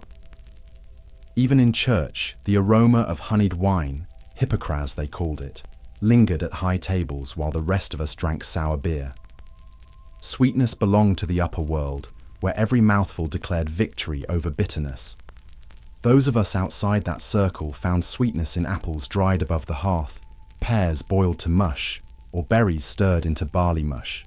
Sometimes, a bit of honey from a broken comb, licked quickly before it vanished into the pot. Children treasured such moments, running sticky-fingered through the village like they had been kissed by angels. And perhaps they had, for that was what sweetness felt like. Divine, fleeting, and untouchable. Almond milk, made by those with skill and patience, served as both food and offering. On special days, it was blended with rosewater or sweetened wine to form delicate creams. I helped once in a monastery kitchen, grinding almonds by hand until my arms ached. The result was rich, pale, and comforting, reserved for the ill or the noble. I tasted a spoonful, and the memory stayed long after the bowl was emptied. Cakes were rare, made not with flour alone, but with time, trust, and celebration. On weddings, saints' days, or harvest feasts, they appeared, small, dense, flavored with dried fruit or spice. We cut them carefully, each slice measured, the crumbs saved. I remember one made with honey and ground nuts, shared among 30 hands. We each had a bite, and each bite was a story told for years after. Spice and sugar walked together. Cinnamon, ginger, cloves, if they appeared, they came hand in hand with sweetness. And both were distant dreams for most, but that made them more powerful. The rarity made them sacred. Their absence taught us gratitude. When something sweet graced your tongue, it reminded you that the world could be more than salt and smoke. That life, too, had its moments of mercy. Now, with night around me and fire warming my bones, I remember those rare, sweet tastes, not because they filled me, but because they lifted me. They were not sustenance, they were celebration, a brief glimpse of a softer world. And though they passed quickly, they never truly left. For even now, I carry their memory like a secret, tucked behind every simple bite. There were days when food became more than sustenance. It became message, myth, and spectacle. On feast days, the table was not just a place to eat, but a stage to declare power, piety, and prosperity. Dishes were shaped into symbols, a castle of pastry, a boar's head carried in procession, pies that bled when cut, revealing birds within. I once saw a fish molded to resemble a dragon, its eyes painted with saffron, its tail curled like flame. No one ate it. That wasn't the point. Such meals were meant to impress, to dazzle, to speak silently of the host's greatness. The guests would gasp, not from hunger, but awe. At one wedding, a meat sculpture of the pelican in her piety stood at the center of the hall, her chest carved open to show her feeding her young with blood-red sauce. Some cried at the beauty. Others could not bring themselves to taste it. We, the servants, whispered of its meaning long after the bones were cleared. These meals were not born from the hunger of the poor, but from the imagination of the powerful. Their cooks were craftsmen, sometimes artists, often alchemists. They knew how to color fish green with parsley or blue with iris. They roasted whole beasts, then reassembled them in poses, sewing back their skins and painting on fresh expressions. The effect was uncanny, sometimes grotesque, but always memorable. Symbols mattered more than flavor. A peacock, roasted and then redressed in its full plumage, stood not for taste, but immortality. A pie filled with live birds was a reference to creation, to surprise, to the power of the host over life itself. I once saw a dish that looked like a battlefield, with sugar knights mounted on pastry horses. The lords laughed. The peasants watched from the doorway, silent. The church, too, had its rituals. On Easter, lamb was served for the Lamb of God. On St. John's Day, special loaves were baked in his honor, scored with crosses and shared in blessing. But even here, symbols stretched into spectacle. One abbey baked a loaf the size of a wagon wheel. It took 4 men to carry it. When it was sliced, the crowd cheered as though a miracle had occurred. Behind the wonder, there was always labor. Dozens of hands preparing, shaping, lifting. Fires stoked day and night. Spices measured with shaking fingers. Mistakes were punished harshly. I once burned the base of a swan-shaped pie and was beaten before sunrise. The dish was salvaged, repainted, and praised at the table. I never forgot how much illusion cost. To the rich, the meal was a statement. To the poor, it was a glimpse into a world built on symbols we weren't meant to taste. And yet, we watched. We learned. Sometimes we copied in miniature, shaping bread into animals for harvest feasts, boiling eggs and dyeing them with onion skins, crafting meaning from crumbs. Even hunger did not stop imagination. As this quiet night deepens, I think back on those extravagant displays. Absurd, beautiful, fleeting. They told stories without words, blending myth and meat, faith and flour. And though many passed uneaten, their meaning lingered. For even in food, the powerful sought to command the world. But we too found meaning in what we shaped by hand, a truth that needed no gold to be seen. The line between nourishment and danger was thinner than a blade. We ate what we could, when we could, and trusted our senses more than science, for there was no science to speak of. Meat might look firm but hide rot beneath its surface. Bread could carry mold invisible until the damage was done. We had no thermometers, no clean counters, no understanding of what turned food into poison. Only consequence taught us, and often too late. Butcher stalls reeked by midday, the summer heat turning blood to sludge and flies to clouds. There were no screens, no refrigeration, just slabs of flesh hung from hooks, glistening in the sun. I watched a dog snatch a strip of pork once, and no one stopped it. Later, the same cut was sold to a housemaid for her master's supper. She washed it in vinegar, muttered a prayer, and hoped it would not kill. Cross-contamination was not a word we knew, but it lived in every kitchen. A knife used for slaughter was wiped once and used again for bread.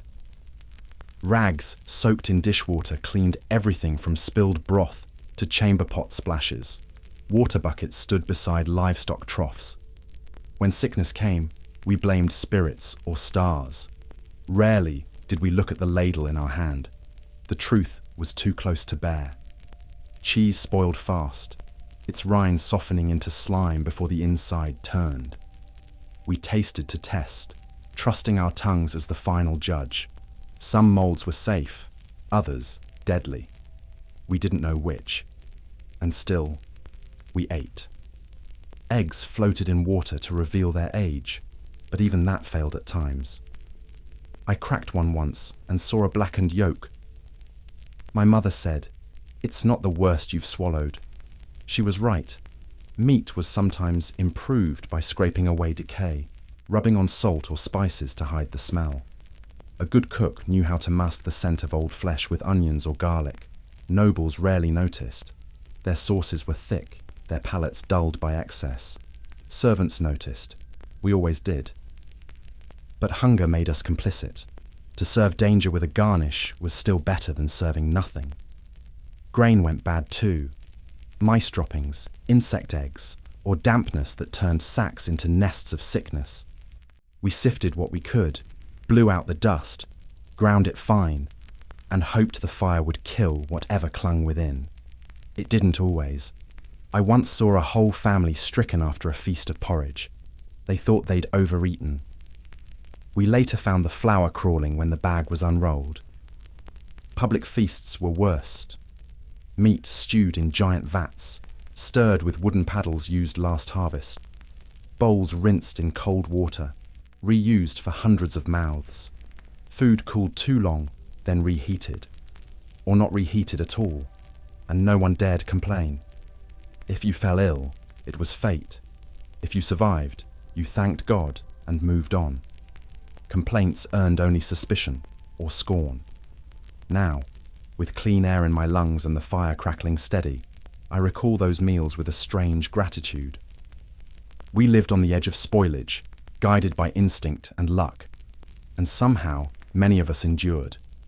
Not because the food was clean, but because we were careful, or lucky, or just stubborn enough to keep going. It was never trust that filled the bowl. It was necessity. Always necessity. I remember the silence first, how the roads emptied, the bells rang too often, and laughter vanished from the market. The Black Death swept through like a shadow on the sun, taking fathers, mothers, children, and whole villages in its breath. Yet amid the horror, something shifted. With so many gone, the fields still stood, the grain still grew, and those who remained found themselves for a time eating better than they ever had before. Labourers became rare and precious. A strong back could command better wages, better housing, even meat on the plate where before there was none. I saw a man who once begged for crusts, now refused to work without butter for his bread. Landowners grumbled, but they had no choice. The dead could not sow or reap, and the living had learned that fear gave them power, however briefly. Meals grew heavier, pottage thickened, ale flowed a little more freely. In some homes, a chicken was no longer reserved for Easter. I knew a woman who made cheese with sheep's milk and sold it for coin instead of trade, a thing unheard of before. The famine years were still near in memory, but now they were matched by something new, a taste of possibility. Not plenty, but almost. But such changes did not last. The powerful do not forget their hunger for control. Laws were passed to fix wages, to bind peasants once more to the soil. I saw men whipped for charging too much for harvest work, even as barns stood full because no one would thresh. The joy faded, slowly. Bread shrank again. The thin soups returned. The lords found their footing, and the boots pressed down anew. Some villages never recovered. I passed through ruins where weeds cracked stone and silence reigned. But others bloomed, strange as it seemed. Less crowded, more space to grow and breathe. The kitchens in those places smelled richer, their fires burned longer, not from wealth, but from absence. Death had pruned the tree, and for a time its branches bore heavier fruit. In towns, guilds grew more powerful, filling the vacuum left by vanished hands. Bakers and butchers enforced their rules with iron resolve, but even they had to bend at times. A hungry town is a dangerous one. I saw a baker give out loaves without coin one autumn, not out of charity, but fear. The crowd had grown too large, too loud. Hunger, once given a taste of dignity, would not forget it easily. The church fed many more than before. Monks opened their doors, perhaps seeking to atone for the prayers that had gone unanswered. In some abbeys, Meals became communal, with the poor eating beside novices. The plague had humbled even the holy. Food became more than fuel. It became a way to hold back despair. A ladle of stew, a hunk of bread, a cup of ale, these were sacraments now. As I sit beneath these stars, I think of that strange time when death opened doors that life had long kept locked. We paid dearly, more than words can say, but for a brief window, the world tasted different. Meals were not just about survival. They held meaning, defiance, and even hope. And though that window closed, its memory remains, seasoned by both loss and longing. Behind every hearth was a woman's hand, guiding flame and ladle with quiet mastery. It was rarely spoken of, but all knew. Without her, the household starved. She measured grain not in weight, but in days. She stretched fat with legumes, disguised old meat with herbs, softened crusts with broth. Her work was invisible unless it failed. Then, and only then, did tongues wag and fingers point. Praise was rare, blame always near. In kitchens and cottages, women bore the burden of feeding both body and soul. They knew which roots to dig, which herbs to dry, which pots to stir first. They sensed hunger before it was voiced. I remember my mother breaking a crust in silence, dividing it 4 ways with hands that trembled. We did not ask how she'd gone without. We knew. Such sacrifices were as constant as the fire. Bread was their craft, and bad bread their curse. A loaf that rose too little, crumbled too soon, or tasted off could draw suspicion. I've seen neighbours whisper after a failed bake, eyes narrowing as though dough could lie. When illness struck, they asked first, what did she serve them? A poorly risen loaf could ruin more than supper. It could soil a name. In a world that feared what it did not understand, women often stood too close to the flame. In some places, if a cow ceased to give milk, or a child fell sick, the cook's name was the first spoken in hushed tones. Folk accused her of curses, of tampering, of strange prayers spoken over the pot. The line between wisdom and witchcraft blurred quickly. A woman who cured a fever with elderberry might be praised 1 year and burned the next. Knowledge was power, and power, for women, was dangerous. Yet still they cooked, every day, without fail. In lean seasons, they turned peelings into stew, seeds into porridge, bones into broth. They bore the weight of mouths too young to thank them and men too tired to notice. I've seen women eat last, or not at all, their eyes scanning the pot, as if to will more into it. Their hunger was never loud. It waited in the corners of the room, silent and watchful. Some passed their knowledge on with care, mothers to daughters, aunts to nieces, neighbour to neighbour. Recipes weren't written, but remembered. A pinch of this, a long boil, a smell to look for. These instructions lived in rhythm, in gesture, in the memory of hands. They were not learned from books. They were earned through years of tending, failing, and enduring. Even in noble houses, the head cook was often a woman, though rarely praised beyond the kitchen walls. She commanded a crew, timed the spits, dictated the courses, yet her name was unknown to the guests. I served under one once, sharp-eyed, fierce, unrelenting. She fed 100, kept a budget, and made miracles from scraps. The Lord thanked God for the meal. He never thanked her. Tonight, as I warm my hands by the fire, I remember those countless women who stood between hunger and hope. Their strength was not sung in poems or carved in stone, but it fed us, healed us, kept us from falling to despair. Their wisdom simmered in every pot, uncelebrated but unforgotten. And I honour them now, with every memory I still carry. The youngest among us bore the hunger in ways too quiet to notice at first. Their limbs grew slower, their bellies round from want, their eyes older than their years. We weaned them early, not by choice, but by need. Gruel was their first food, thin, warm, barely flavoured. It filled their stomachs without strength, Still, they drank it eagerly, unaware of what it lacked. Innocence knows little of nutrition. A child's plate was always last to be filled, and first to be emptied. When food was scarce, we gave them the broth and kept the meat for laboring hands. I've seen a boy chew the same crust for an hour, just to make it last. A girl once cried when her turn came too late and there was nothing left. Her mother kissed her fingers and said, "Tomorrow, love." But we all knew better. Illness came swiftly to those small bodies. Mycotoxins from spoiled grain hit hardest where bones were still forming. We didn't know the word for it, but we saw the signs: fevers, swelling, strange rashes, and the long, slow fading of breath. Children, once bright and laughing, grew quiet. Their play slowed, their sleep deepened.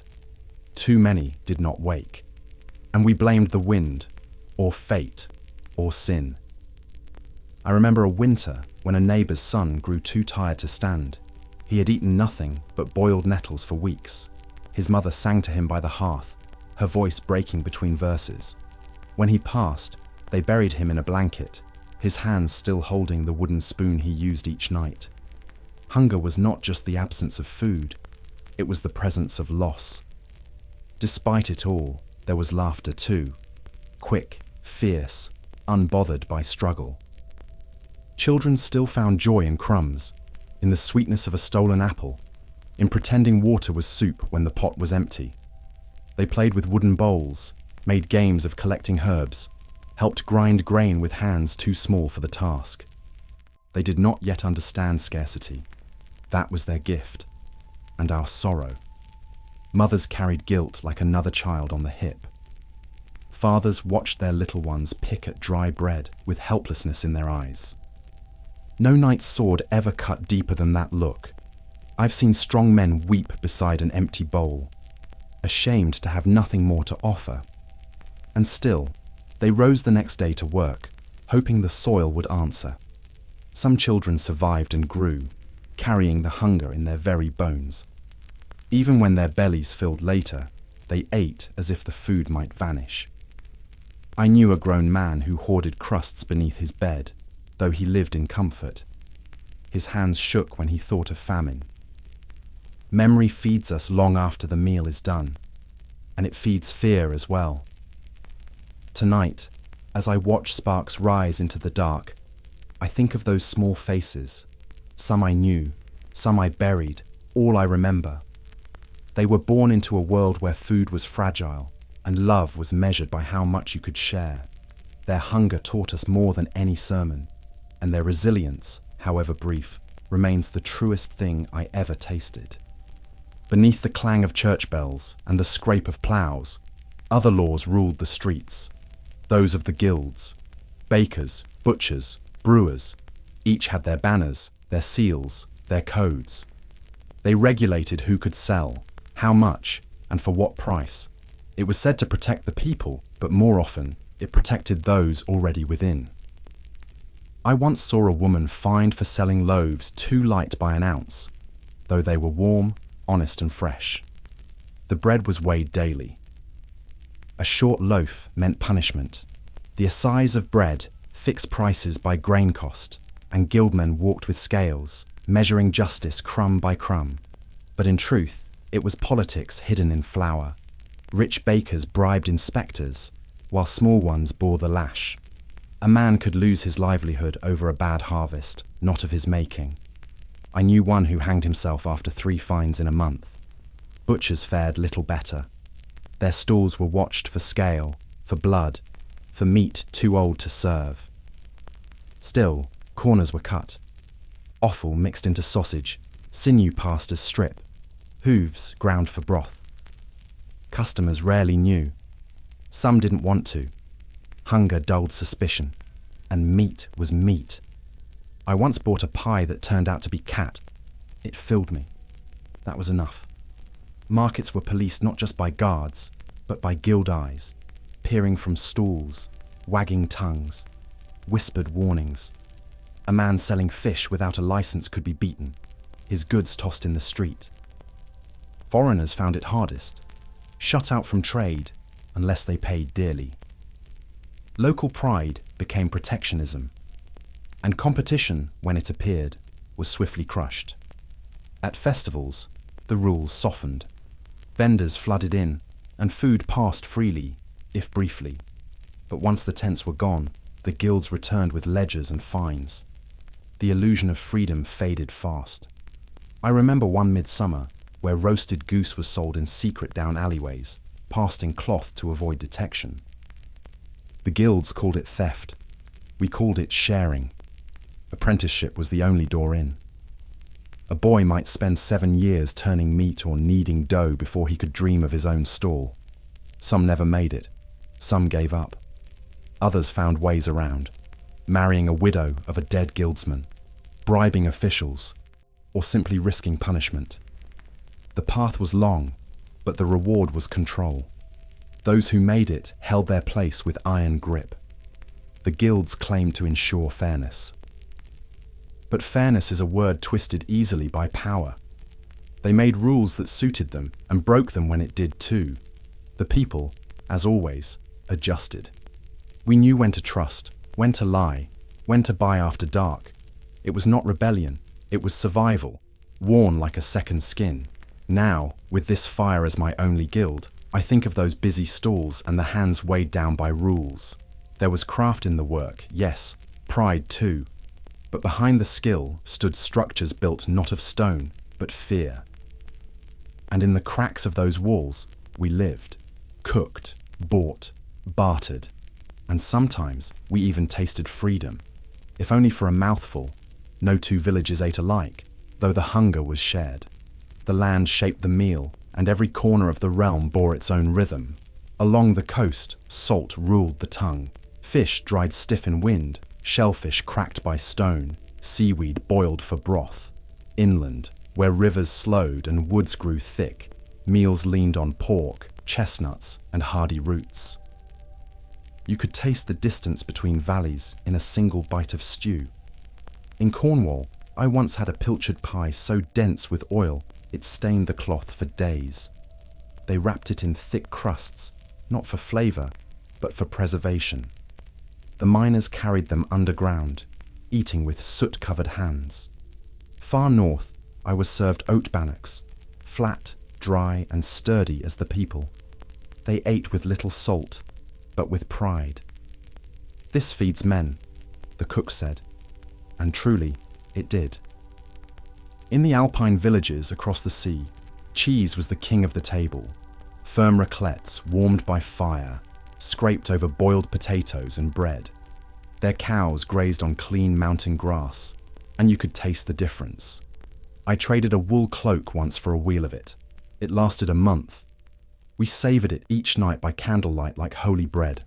The marshlands offered ducks, leeks, and watery grains that boiled into thick porridge. I remember a stew from Flanders so rich in onion, it made the eyes weep long after the bowl was empty. There, they loved mustard, sharp as a blade. Even in poverty, their meals carried bite.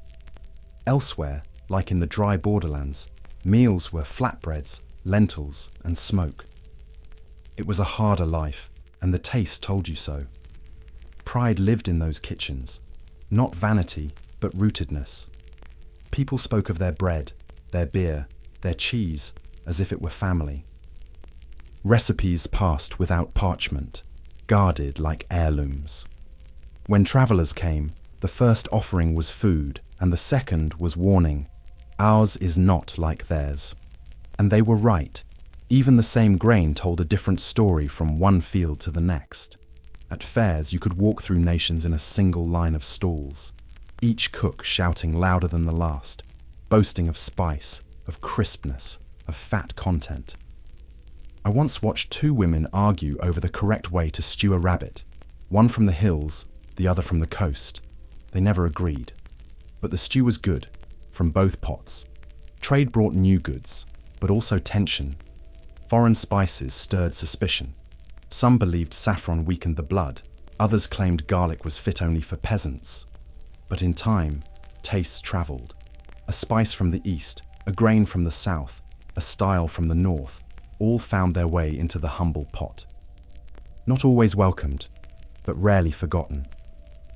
Tonight, as I chew this rough crust beside the embers, I think of the meals that spoke of place, of wind and soil, of river and mountain.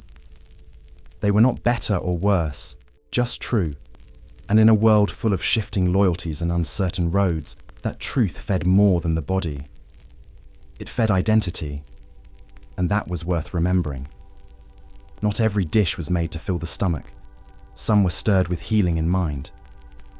We believed then, as many still do, that food could balance the body, calm the humours, drive out the bile. A cold, dry loaf might temper fever. A hot spice broth could stir sluggish blood. We did not know the science of it, but we knew the patterns, and we trusted in the herbs our grandmothers whispered over. Every ailment had its recipe. For cough, warm ale with honey and thyme. For weakness, porridge thickened with marrow. For melancholy, the sour broth of cabbage and vinegar, believed to sharpen the mind. We stirred these remedies with care, not always for taste, but for faith. The line between doctor and cook blurred often, and many women were both, though only one of those titles was safe to say aloud. The church watched these practices closely. Some it blessed, when monks did the brewing or the apothecaries kept their ledgers. Others it feared.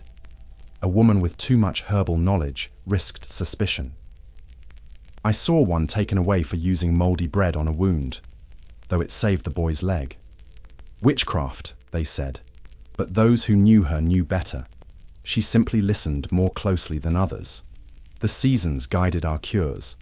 In winter, we drank warm wine with cinnamon to ward off chill. In summer, vinegar-soaked greens to cool the blood. I once spent a fevered night chewing fennel seeds and mumbling psalms. Whether it was the herbs or the hope, I recovered, and that was enough to believe. You needed not proof, only results. Not all food helped. Some made things worse. Too much pork was said to stir bile.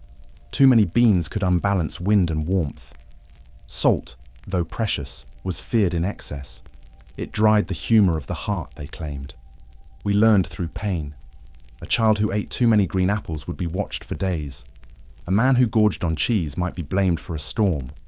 Many dishes existed purely for recovery. Broths of boiled chicken with barley, soft bread soaked in goat's milk, stewed apples for those without teeth.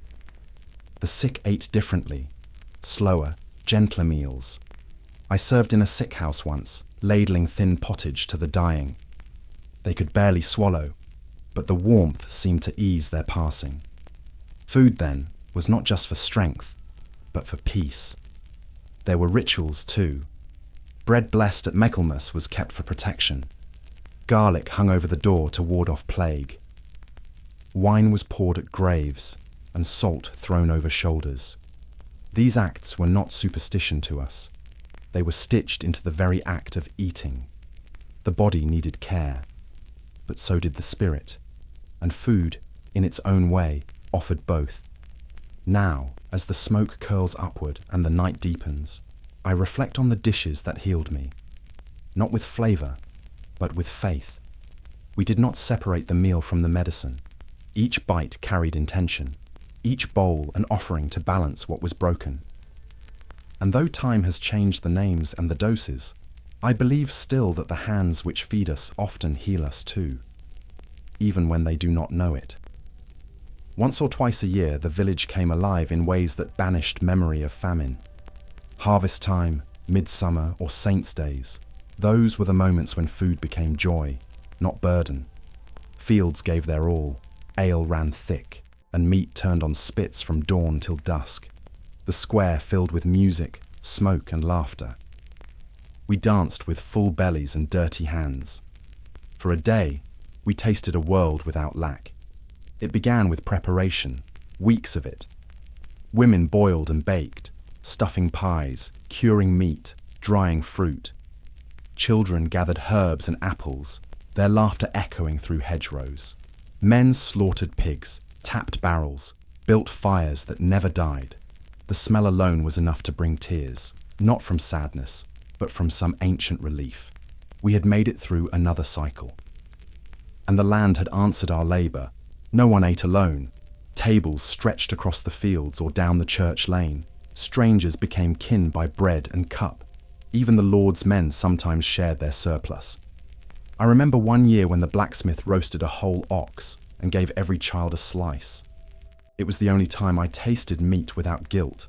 For a brief spell, food belonged to all, not just the coined and crowned. Ale softened sharp words. Songs rose without cue. Old quarrels were forgotten in the face of honey cakes and roast apples. Dancers circled fires until their feet gave out. Even the priest laughed, his cup always full, his sermon delayed till morning. We toasted the harvest, the saints, the sun, the soil, and ourselves. Joy itself seemed edible then, heavy on the tongue and warm in the chest. Games tested both stomach and pride, pie eating, sack races, balancing eggs on spoons. Prizes were often simple: a jar of jam, a fine onion, a loaf scored with herbs. Yet they were cherished like gold. The baker's daughter once won a garland for her tarts. She wore it for a month. I still remember the taste of her honey and lavender crust. Some memories outlived their makers. At night, when the fires dimmed and the sky unfolded its stars, we sat on crates or earth, rubbing our bellies and smiling into the dark. No one spoke of tomorrow. We knew it would return with its usual burdens, but tonight was sealed, a pocket of time stitched with fullness, and that was enough to carry us into the next lean day. Even the poorest found something to share: a carrot carved like a flower, a bundle of wild thyme, a tale told well. The gift was not weighed, it was received. That was the power of plenty. It created space for dignity. For those few days, we were not merely surviving, we were living. That difference, however brief, could kindle light in the darkest winter. Now, as I sit beneath a quiet sky, far from those feasts, I still feel their warmth.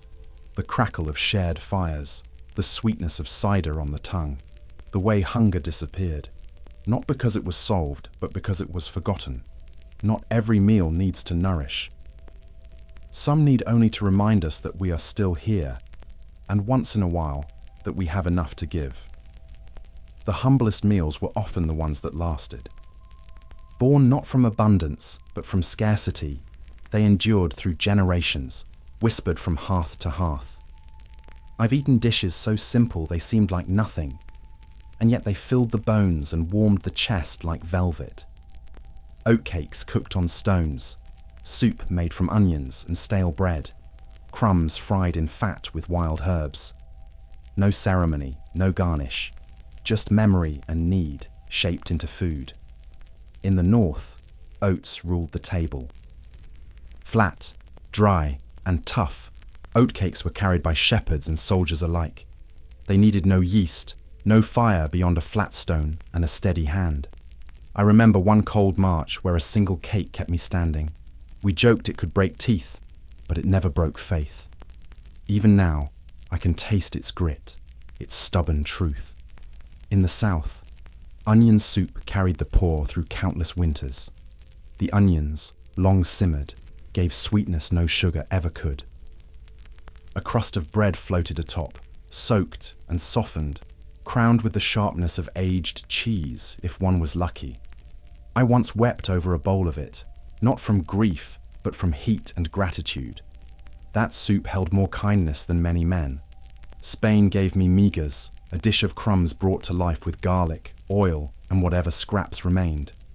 Shepherds cooked it at dawn over open fire, stirring with care, hands cracked from frost. The smell alone could raise the dead, or at least the spirits. I traded a knife once for a pot of it, and I never regretted the deal. Some trades are not about fairness, they are about hunger. Pottage, our constant companion, deserves its own ode. Grain, water, greens and luck, boiled together until all stories blurred. We ate it morning, noon and night, with changes only in thickness or bitterness. But within it lived endurance. I've eaten pottage with nobles and beggars alike. It is the great equalizer, neither rich nor poor, only necessary. Bread, fried in fat, soaked in milk, or crumbled into stews, such was the second life of every crust. Waste was sin, and these recipes were our redemption. A stale loaf became dessert, or breakfast, or ballast for the day's labor. I watched my grandmother turn nothing into something every week. Her hands, spotted and slow, moved with sacred purpose. That memory has flavored every meal since. Some say taste fades with time, but the body remembers. The warmth of a good broth, the crunch of fire-browned crumbs, the softness of cheese made from goat's milk and patience. These were not indulgences. They were survival, salted with ingenuity. The poorest meals made honestly left the deepest mark, not in the mouth, but in the soul. So I sit here, a bit of hard cheese in hand, and I smile. Not because it is fine, but because it is familiar. These meals outlived kings, crossed borders, endured famine, war, and silence. They asked little, gave much, and reminded us, again and again, that necessity is the mother of tradition. And tradition, when shaped with love, can feed more than just the hungry. It can feed time itself. Even when the larder filled and the table held more than a single bowl, we never forgot what it meant to go without.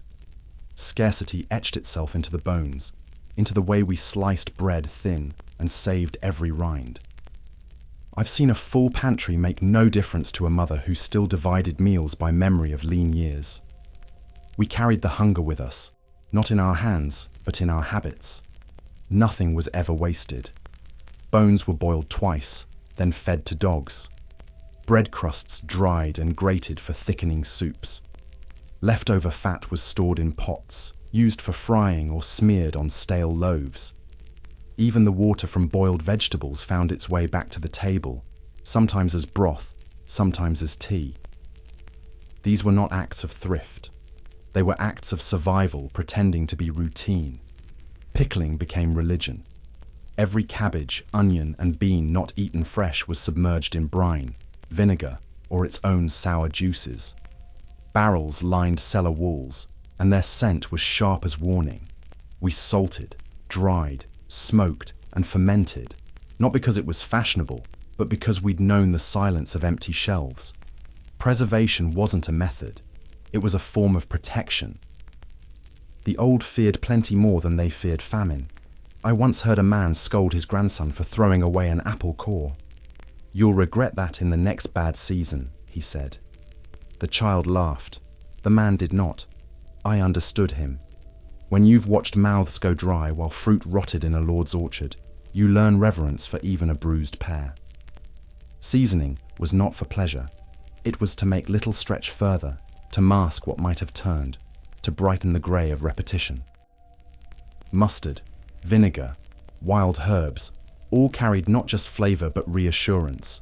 A meal that tasted new, even if it wasn't, gave the illusion of abundance. Sometimes that illusion was all we had, and it was enough to lift a weary spirit. We grew cautious with fullness. A great meal sparked not only joy, but unease. Would it come again? Was it too much? Too soon? I've known families who fasted voluntarily after a feast, not from virtue, but fear. They distrusted fortune. They saved while they had. Joy, like meat, was better salted and kept for leaner days. This caution passed through generations. I've met sons of merchants who never knew hunger, yet counted peas before cooking them. Their mothers had boiled weeds, and though they never had to, they still carried the ghost of that diet. Scarcity echoes in habits more than in stories, and those echoes linger longer than taste. Now, watching the flames settle into embers, I understand why some still hoard bread, still flinch at waste, still cook as if famine walks behind them. They are not foolish. They are remembering. Scarcity teaches slowly and forgets reluctantly. And though it may leave the stomach, it never quite leaves the soul. Not fully, not ever. Much has changed since the days I bent over a smoky hearth, yet some truths remain as sturdy as bread crusts. To eat was never merely to feed the body. It was to bind oneself to the earth, to to the season, to those around the table. In our time, meals were earned, not chosen. We did not ask what we craved. We asked what the field gave. And we learned to give thanks, even when the answer was bitter. Now, I hear that markets burst with food from every corner of the world, and hunger has taken new forms. Ones masked by excess, by waste, by distance from the hand that grows and gathers. Food arrives clean, wrapped, labeled, and anonymous. The earth's voice is quiet beneath all that polish. And yet, even now, the shadow of scarcity still lingers, if not on plates, then in hearts. What we once endured taught patience. The pot boiled slowly. Bread rose by instinct. A meal might take a day. We watched, listened, tasted. That rhythm kept us human. Today, I sense a hunger not just for food, but for that same rootedness, for something honest, something slow, something made by hand. A meal that remembers its own making. We valued food not by its novelty, but by its ability to return us to ourselves. A rough loaf, a thin soup, a stew that tasted of smoke and soil. These were not poor dishes. They were true ones. The land taught us what was enough. And when it taught hunger, it taught humility too. That lesson is not lost. It waits in every seed, in every table still set with care. Waste was not an option. To throw away bread was a kind of sin, not because we were holy, but because we remembered the cost of every crumb. That reverence could serve today's world well. Not all wisdom lies in knowledge. Some is found in restraint, in gratitude, in choosing simplicity over spectacle, in remembering that not every hunger can be fed by flavor alone. Community grew in the sharing of meals, not just among the rich with their feasts, but in the cottages, the fields, the alleys, where food was passed hand to hand. No one ate well if another starved. That bond may have frayed, but it is not broken. The table still waits. And every time a meal is shared without pride or pity, something ancient is restored. Food was a teacher. It told us when to sow and when to rest, when to celebrate and when to fast. It marked our days, our years, our joys and griefs. And though much has been gained, science, safety, plenty, some things are in danger of being forgotten. The meal is not just the end, it is the story. And the story matters. So here I sit, fire dying low, and I wonder what the world will remember. Will it honor the hands that fed it through centuries of ash and frost? Will it find its way back to the soil, to the silence between bites, to the meaning in each humble dish? I hope so. For though my time is behind me, the hunger for wisdom still burns, and food, if we let it, still knows how to answer. The fire has dwindled now, just glowing embers resting in a cradle of ash. The night wind tugs at my cloak, and the stars overhead shift silently across the sky, as if they too have listened. Our journey through time has reached its final breath, and with it, the bitter and beautiful truths of medieval hunger settle quietly in our hearts. You've walked beside me through smoke-filled kitchens, frostbitten fields, and the long shadow of scarcity. And now, dear traveller, the tale ends. For tonight, may you carry its warmth into your own world. And when you next break bread, remember those who once did so with reverence and resolve. Until we meet again, stay warm, stay watchful, and may your fire never go out.